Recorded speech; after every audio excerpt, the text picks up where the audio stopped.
Good afternoon. It's Tuesday, the 4th of April. I'm Yael Shir, and this is IBA News, broadcasting live from Jerusalem.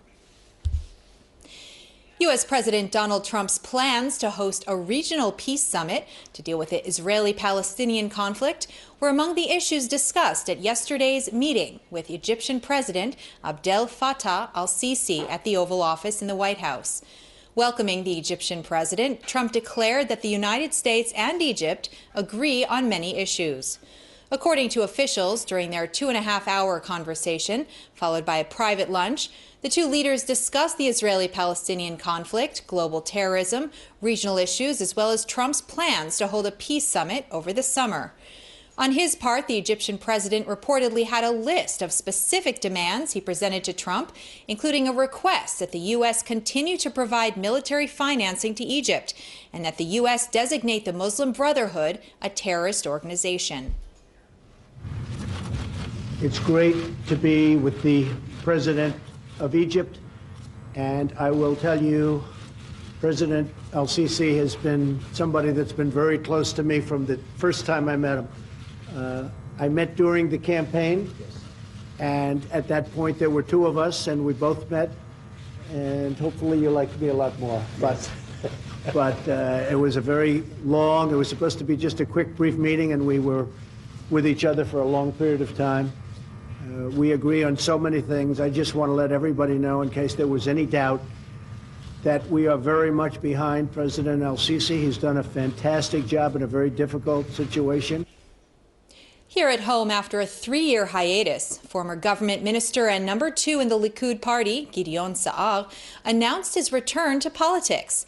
At a pre-Passover toast for Likud activists yesterday in Achrei, Sa'ar said his goal is to strengthen the Likud party and ensure it continues to lead the country in the future. He congratulated Prime Minister Benjamin Netanyahu for maintaining Israel's interests and wished him every success in working with U.S. President Donald Trump. Sa'ar, who served as Minister of the Interior when he resigned in 2014, told those present that he took the break to be with his family and deal with other challenges. Now, he said, is the time to resume public service and support the Prime Minister in standing up to those pressuring Israel to return to the pre-1967 borders. Speaking at a Passover holiday toast at his office, Prime Minister Netanyahu lashed out at the media, calling it an industry of despair. In the backdrop of the continued battle of public broadcasting, the Prime Minister rejected claims that his actions are aimed at limiting the freedom of press. Addressing the media, he said that it is not varied enough and fails to reflect what the public feels. The Prime Minister added, "Where they see unemployment, I see full employment. When they see a ruined economy, I see a flourishing economy. When they see traffic jams, I see intersections, trains, and bridges. Where they see a state in collapse, I see Israel rising as a world power." In Holon last night, Finance Minister Moshe Kahlon addressed the rising tensions in the coalition over the recent deal he reached with Prime Minister Netanyahu regarding the public broadcaster. He justified the agreement, saying it prevented elections that would have harmed the economy. Dismissing the criticism, Kahlon said he would be concerned that the moment the people stopped complaining, because that would mean the public does not believe in the country's politicians. In comments that appeared to be directed at Netanyahu, Kahlon said the Prime Minister threatened to go to elections if he did not accede to his demands concerning the public broadcasting. Outside, workers from the Israel Broadcasting Authority protested, holding placards stating IBA is the public broadcaster and has been for 80 years, and called on Kahlon, who views himself as a minister of social justice, to do everything in his power to prevent 1,000 IBA workers from being sent home. With petitions filed on the High Court of Justice against the agreement, the fate of IBA English News still remains unclear.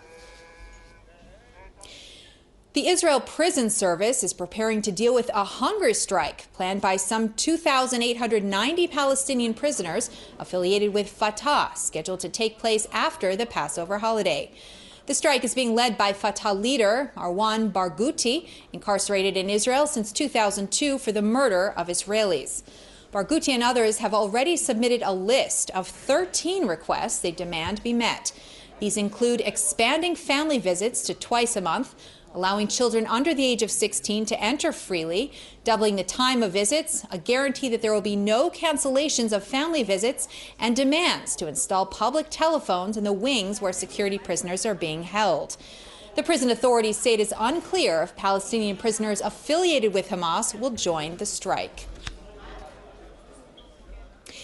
Dozens of Syrian civilians were killed, including women and children, and more than 200 injured in an alleged chemical weapons or gas attack in a town in the Idlib province in Syria early this morning. Reports claim Syrian or Russian planes released a toxic gas believed to be sarin on a rebel-held town. The British-based Syrian Observatory for Human Rights placed the death toll at 60, but warned it could rise. Unconfirmed reports said more than 100 people were killed and 400 injured. According to the human rights group, at least 30 children were among the dead. Dozens of people displayed symptoms of fainting, vomiting, and foaming at the mouth. Bombs also hit the hospital where the victims were being treated.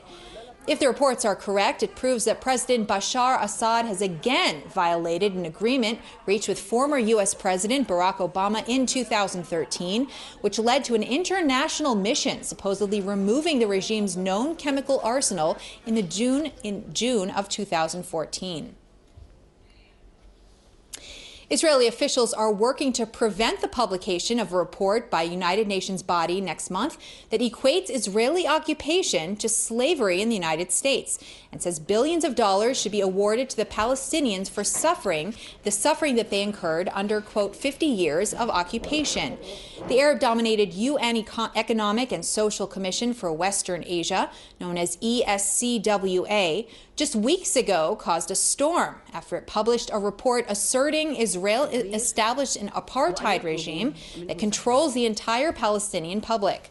The report was removed from the ESCWA website and led to the resignation of the report's author, Rima Khalaf, the UN Undersecretary General and ESCWA's Executive Secretary, at the request of UN Secretary General Antonio Guterres.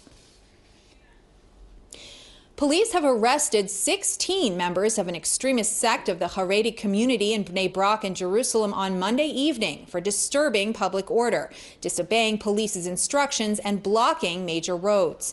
The sect, called the Jerusalem Faction, is a breakoff from the mainstream Ashkenazi non-Hasidim Haredim and prohibits cooperation with the government regarding military service. The group was protesting the military draft for yeshiva students, as well as the arrest of several who failed to show up at the IDF offices for the pre-screening process. A total of 10 arrests were made at the entrance to the city of Bnei Brak on Route 4 and 6 arrests in Jerusalem at the Bar Ilan junction. During the demonstrations, a female police officer was injured and was treated by Magen David Adom paramedics. The actions of this extremist faction are rejected by the mainstream Haredi community. The recent increase in penalties for driving offenses has yet to make its mark. Since the beginning of the year, 86 people have been killed in traffic accidents in the country's roads. Avi Naor, the head of the road safety group Or Yarok, noted that since 2012, an average of 1 person a day is killed in a traffic accident on the nation's roads, and accused the government of failing to act to prevent the casualties. However, Transport Minister Yisrael Katz, who attended a ribbon-cutting ceremony yesterday for the opening of the new Ra'anana South Road Highway 531, said he believes improving the country's infrastructure, coupled with increased police enforcement, is the only solution that will bring about a sharp decrease in the number of fatalities on Israel's roads and highways. With Pesach just around the corner, IBA's Aryeh O'Sullivan took to the streets of Jerusalem and asked people who they would like to invite to their Seder tables. If you could invite anybody you want to the Pesach Seder in history, who would you like to In history, Amy Winehouse. Amy Winehouse. Yes. Oh. Benjamin Netanyahu. Maybe Michael Stipe. Yeah. I like that. All His right. new beard, you know. Exactly the people that are going to come, I would invite them to be very happy and healthy. Angelina Jolie. Brad can come too. Beyonce? Beyonce? Is she Jewish? I don't know. I don't think so. Katy Perry. Katy Perry, but she's not Jewish. Maybe Elie Wiesel, Natan Sharansky. I like that. It's a pretty Yeah. heavy seder. Oh, yeah, it would be, but it'd be an interesting one. My parents? I don't know, Herta maybe? I think Abraham. Abraham Lincoln? No. Yeah, you know what? It's a good idea also. Probably Rambam, Moshe Rabbeinu, and the 12 tribes. I don't know. I really can't think of anyone. At a ribbon-cutting ceremony yesterday at the coastline of the southern Dead Sea, Tourism Minister Yariv Levin unveiled the new Ein Boker resort that features new beaches, promenades, dozens of showers, and fancy sunshades. The tourism minister said while it took years of planning, he believes the hotel development and vacation resort will attract millions of visitors from across the globe. World-renowned architect Moshe Safdie was commissioned to develop the resort that stretches about 13 kilometers with beaches, hotels, restaurants, and public areas. The tourism minister said there are also plans to construct additional hotels, a commercial center, and a congress center, adding, quote, "The aim is to turn the area into a real pearl, something that should have been done years ago."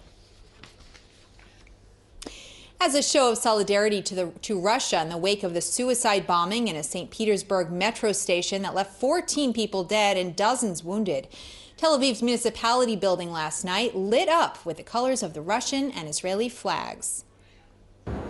I think that the gesture of the Tel Aviv municipality, it's a really beautiful thing because here in Israel we know that kind of problems and it happens once in a while here. And I feel sorry for Russia that this terrible thing happened, and we feel sorry for them.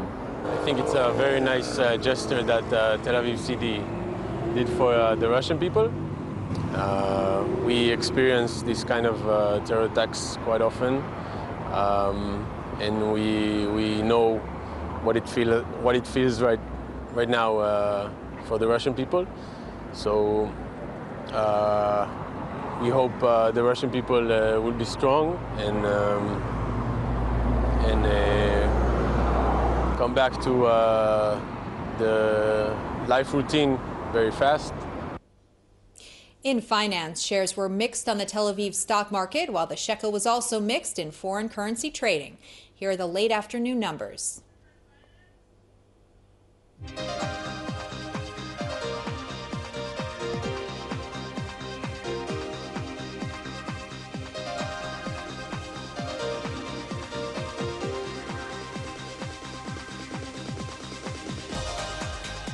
Turning to the forecast, the IBA weather team says tonight will be clear and warm with strong easterly winds in the north and mountain regions. Tomorrow will be unseasonably hot and dry. Here's a look at the highs and lows for the next 24 hours at home and abroad.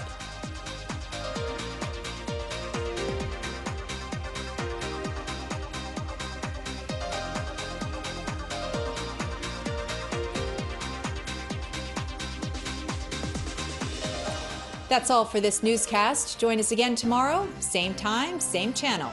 Until then, I'm Yael Shir wishing you a good evening and shalom from Jerusalem.